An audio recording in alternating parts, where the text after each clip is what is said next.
Se você já programa ou está estudando programação, com certeza absoluta já deve ter passado por vários momentos em que foi muito difícil entender um determinado conceito, ou provavelmente já passou horas, dias ou meses tentando construir ou resolver alguma coisa. E é nessas horas que a gente sente aquela falta de motivação, né, para continuar, e ela pode acabar batendo forte e fazendo você se questionar: será que essa parada é para mim mesmo? Será que vale a pena? Né? Quem nunca se questionou se realmente deveria seguir um determinado caminho, né? Mas no café de hoje a gente vai bater um papo aqui que vai te deixar bem animado. Inclusive, eu vou te contar algumas experiências pessoais e os motivos que me fizeram persistir e continuar na área. Bora lá?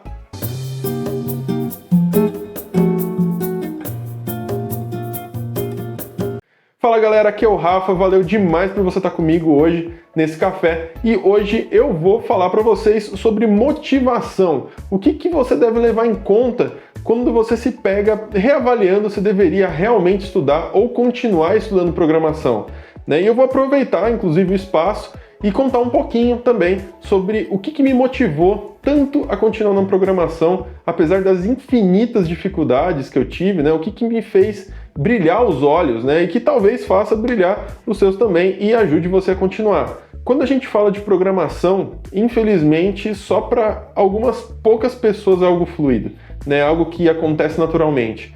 Eu no começo, né, dos meus estudos, diferente dessas pessoas, eu tive que me esforçar muito, porque quando eu decidi que queria vir para a área, eu mal sabia o que significava programar. Né, vários amigos meus já programavam porque estudavam em casa por conta própria ou vinham de cursos técnicos, mas eu vinha completamente do zero. Além disso, naquela época, há 15 anos atrás, não se falava de programação, né, da área de TI como se fala hoje. Né, era uma área que tinha salários alinhados com várias outras carreiras. Né, a busca por profissionais não era muito grande, não tinha nada de especial. Quase todos os trabalhos eram presenciais, a gente não tinha nem smartphone ainda, né? As redes sociais elas ainda estavam engatinhando, né? Não parece que foi assim há tanto tempo atrás, mas as coisas eram muito diferentes. Mas hoje a visibilidade dessa área mudou demais, né? TI e mais especificamente a área de programação está muito em evidência. As coisas cresceram demais, todo mundo hoje fala de dados, fala de inteligência artificial, de desenvolvimento de aplicativos. As nossas vidas elas estão tomadas por tecnologia, e para a gente estar rodeado desse tanto de coisa, desse tanto de tecnologia que a gente tem hoje e que cresce a cada ano, né, de forma exponencial, são necessárias pessoas para fazer tudo isso acontecer, ou seja, existe demanda. E se você entende um pouquinho sobre a lei da oferta e da procura, vai entender por que essa área é tão valorizada. Né? Apesar das várias notícias de demissões em empresas de tecnologia e tudo mais que a gente viu aí alguns meses atrás, a quantidade de vagas e a demanda que rola na área de programação ainda é muito absurda e tem para todos os gostos, para várias tecnologias diferentes. E eu não estou falando só agora não, essa demanda já era super alta 10 anos atrás, quando eu entrei no mercado formal, né? As empresas por onde eu passei sempre tinham coisa de 30, 40, 50 vagas para desenvolvedor e simplesmente não tinha quem preenchesse essas vagas. Né? Não porque não tinham desenvolvedores disponíveis no mercado, mas porque não tinham desenvolvedores bons ou pelo menos com um mínimo de conhecimento e perfil para exercer a função. Para o meu primeiro emprego, lá em 2012, eu praticamente sem experiência nenhuma. Eu fiz entrevista em 3 lugares diferentes e me fizeram propostas nas 3 empresas. E aí eu optei pela que tinha melhor remuneração e capacidade de crescimento. Eu fui contratado para trabalhar com C++ e com C#. Eu nunca tinha escrito nem sequer uma única linha de código nessas linguagens. Né? Mas me deram treinamento e com o dia a dia de trabalho eu fui aprendendo e ficando mais proficiente. Né? Mas o foco aqui, pessoal, é que sim, naquela época já existiam e até hoje existem inúmeras oportunidades, independentemente do seu nível de experiência. Né? O que filtra as pessoas hoje, principalmente para as vagas de júnior, não é experiência, como uma grande maioria das pessoas dizem. Né? Pô, afinal de contas é uma vaga de júnior. Né? É que você precisa comprovar o seu conhecimento teórico, provar, né, que você estudou, as suas soft skills, ou seja, habilidades de comportamento, né, como você lida com conflitos, como que você agiria no dia a dia de trabalho, etc. A sua comunicação. Sinceramente, nenhuma ou quase nenhuma empresa vai te contratar se você não tem uma boa comunicação, se você não fala um bom português. né, de forma clara, escreve de maneira correta. E outra coisa é que em muitos lugares não é nem às vezes um diferencial, mas sim uma exigência. E claro, no meu caso contou demais para eu conseguir o meu primeiro emprego, que foi o meu inglês, né? A vaga exigia inglês fluente, ou pelo menos avançado, e a gente se comunicava, enfim, diariamente, né, com pessoas de fora. Então o inglês contou muito para o meu primeiro emprego. É claro que existem inúmeras vagas que não exigem o inglês, mas os outros itens que eu comentei, né, o comportamental, a comunicação clara e correta, o conhecimento teórico, esses sim são os que vão te colocar ou não na vaga, tá? E se você tem essas características ou consegue de alguma forma desenvolver elas, eu garanto que você nunca vai ficar sem emprego, nunca mesmo, tá? Desde quando eu comecei a trabalhar, eu recebo ofertas de emprego quase toda semana. Depois que eu abri meu LinkedIn, então, dá para falar quase sobre assédio de recrutadores, tá? Existe uma busca agressiva por profissionais da área. Então, o primeiro ponto que você deve ter em mente quando se sentir desmotivado é que, se você persistir se tornar um programador com as características que eu comentei, você nunca vai ficar desempregado, muito pelo contrário, vão correr muito atrás de você e muito provavelmente vai poder escolher a dedo o lugar onde você vai trabalhar. E isso, galera, dá uma segurança imensa, tá? Além de ser uma sensação muito boa também, né, de se sentir disputado no mercado. E uma outra coisa que vai deixar muita gente aqui bem motivada a estudar programação é a questão da remuneração, né? Há muitos anos a carreira de programação é uma das mais bem remuneradas do mercado, né, com salários bem acima da média das outras profissões, inclusive quando a gente compara com outras áreas, até mesmo dentro de TI. Tá? O programador, ou seja, o desenvolvedor de software, por conta dessa mesma questão que eu falei para vocês, da oferta e da procura, da busca por profissionais qualificados, né, e tal, é um dos profissionais mais bem pagos do mercado. Tá? E citando de novo aqui, né, o meu próprio exemplo, lá em 2012, no meu primeiro emprego, meu primeiro salário foi de R$ 4.600. Tá? Para alguns pode parecer pouco, para outros muito, mas a verdade é que na realidade de 10 anos atrás, para o padrão Brasil, para alguém sem experiência nenhuma de mercado, né, recém-formado e sem nunca ter tido uma carteira assinada, R$ 4.600 é um valor muito acima do que muita gente alguma vez já ganhou de salário na vida. Né? Hoje, considerando inflação, etc., você consegue ver salários iniciais bem maiores do que esse, né, de 6.000, 6.500. É claro que varia de empresa para empresa, né? Mas uma pessoa com um bom perfil profissional, mesmo com pouca ou nenhuma experiência, tem plenas condições de ganhar salários como esse. E eu não estou falando só de dinheiro não, tá? Estou falando de condições de trabalho, de mimos, de escritórios com comida e bebida à vontade, com salas de reunião, né? De descanso com puffs, PlayStation, mesa de bilhar. Eu estou falando de ambientes onde você trabalha sentado no ar-condicionado, tomando cafezinho, né, com benefícios que vão desde planos de saúde de nível top, assim, né, que dá acesso aos melhores hospitais da cidade, com cobertura para esposa, para filhos, né, até benefícios de academia, né, previdência privada, happy hour bancado pela empresa, participação nos lucros. Né, muitas vão te pagar viagens, algumas até mesmo para o exterior. Você vai poder viajar a trabalho e conhecer lugares que normalmente você não teria oportunidade de conhecer em outras áreas. Né? Aí você pode me perguntar: nossa, Rafa, mas isso é real mesmo? Né? Por que a empresa gastaria tanto assim comigo? Por que gasta tanto assim com os funcionários? Por quê, pessoal? Porque o seu trabalho com certeza gera para ela um lucro 3, 4, 5 vezes maior do que o custo que ela tem com você. Uma empresa te manter lá trabalhando para ela, né, e te pagando esse tanto de coisas, não é um gasto, é um investimento.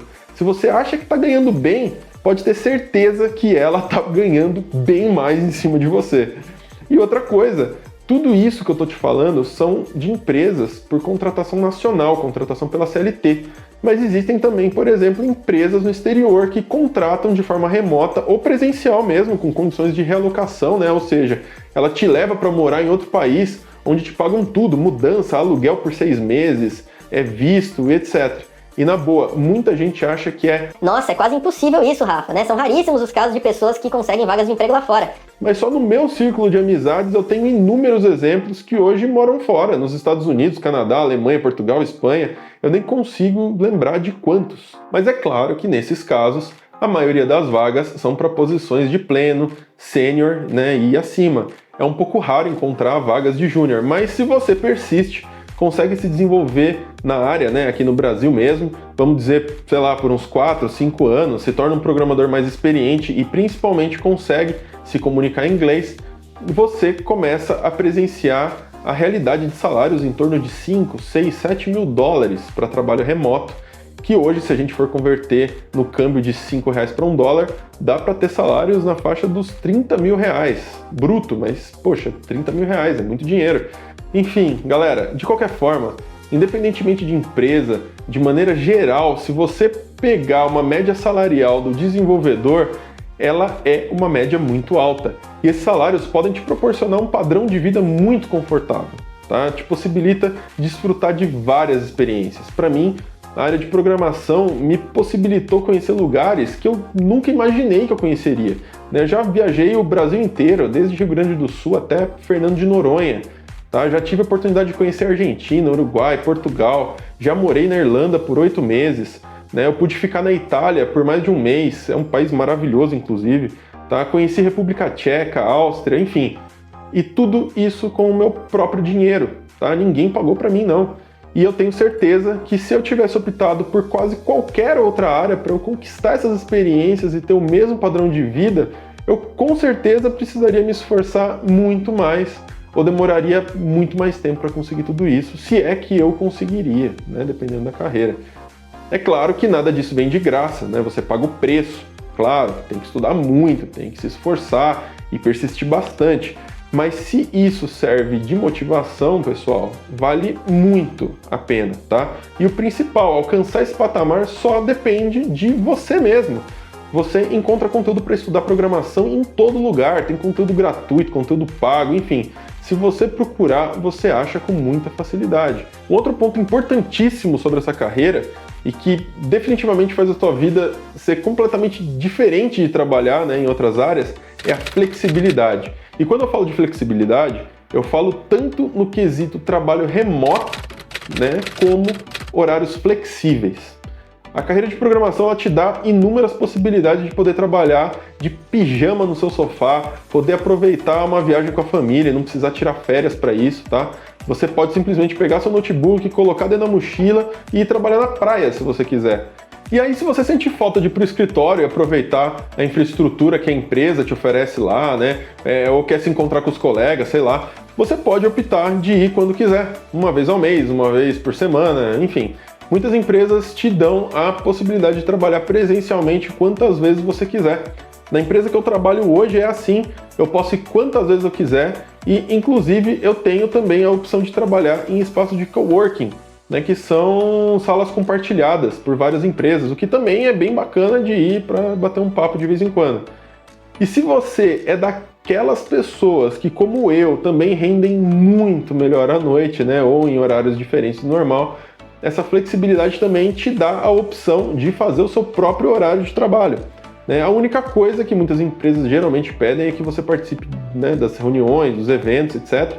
Mas no restante do tempo você organiza suas horas de trabalho como você bem entender, contanto que consiga fazer e entregar o seu trabalho e boa. E aí um negócio bacana com tudo isso é que, sei lá, de repente você precisa fazer uma grana extra para um projeto seu, por exemplo. Tá? Tendo horário flexível e um trabalho remoto, você consegue até mesmo pegar trabalhos como freelancer em paralelo ou fazer do trabalho autônomo, né, o seu trabalho principal. Nesse caso, é claro que vai exigir toda uma busca pelo trabalho, você vai precisar se organizar 1000 vezes melhor, mas com certeza é uma possibilidade. Enfim, pessoal, é claro que usufruir dessa demanda toda, remuneração, benefícios, flexibilidade, né, como eu disse, nada disso vem de graça. Eu fiz um vídeo aqui já falando do porquê que programação às vezes pode ser tão difícil. Eu vou até colocar um link aqui para você assistir depois, caso você não tenha visto.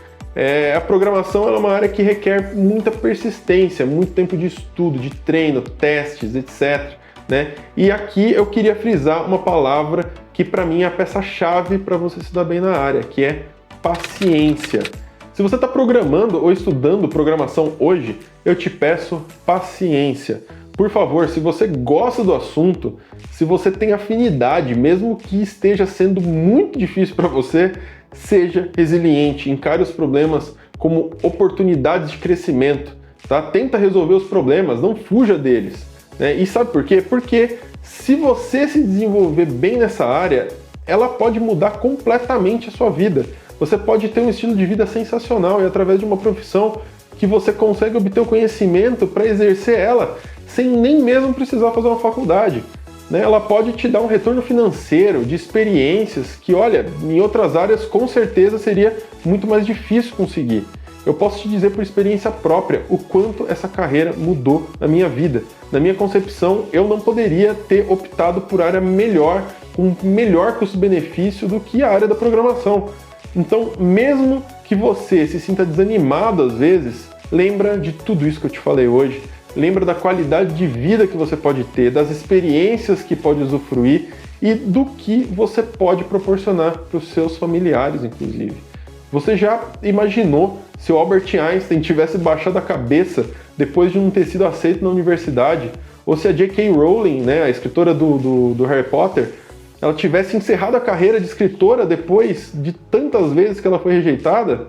Né? Pois é, toda construção de carreira é um processo. Né? Todo processo tem suas dificuldades, tem os seus problemas. Todo aprendizado dói, porque te faz sair da zona de conforto. Né? E jogando a real aqui, por exemplo, vocês não têm ideia de como para mim foi e ainda é difícil criar conteúdo. Né? Aqui mesmo no canal, no Café com Rafa, né? É definir roteiro, pensar nos assuntos, fazer tudo com cuidado, com carinho, com amor. Né? É tomar cuidado para não te falar nenhuma besteira aqui. Né? Editar os vídeos para eles ficarem interessantes para você e tudo isso nos finais de semana, à noite, né? Nas madrugadas, muitas vezes depois de um dia cheio e intenso de trabalho. Mas por que eu faço isso? Porque eu acredito em construções. Eu tenho percebido que tudo em que eu persisti, eu colhi bons frutos. Né? Eu acredito em sonhos e o meu é conseguir mostrar para as pessoas as inúmeras oportunidades que existem nessa área e que você usufrua também de tudo isso que eu tenho condições de usufruir hoje. Então, pessoal, é isso. Segue firme. E se você chegou até aqui, eu espero do fundo do meu coração que você tenha gostado do conteúdo que eu trouxe para você. Aqui no Café com Rafa é sempre assim. Eu sempre vou tentar te trazer o melhor das minhas experiências, te mostrar, te motivar a entrar nessa área sensacional que é a área da programação e da tecnologia, sem romantizar nada, né? Eu tento sempre construir o conteúdo aqui com muito cuidado e com muito carinho para você. Então, se você achou que esse café de hoje foi bacana, já deixa aí seu like, tá? Se você ainda não se inscreveu, já se inscreve, ativa aí o sininho para receber as notificações quando eu postar conteúdo novo aqui. E eu também estou nas redes sociais vizinhas, me procura por lá, @eu-sou-o-Rafa-Carvalho, tá? Igual tá aqui em cima. Me manda um direct com perguntas, com sugestões, ou só um oi mesmo, se você quiser bater papo, beleza? E aproveita e me diz aí nos comentários, você já pensou em desistir de programar? Já pensou em estudar outra coisa? Tá? Conta pra gente aí sua experiência, conta a tua história, vamos trocar uma ideia, ok? E é isso, pessoal. Não se esquece que semana que vem tem mais e eu te espero por aqui de novo. Valeu demais, galera. Um excelente final de semana para vocês. Fui!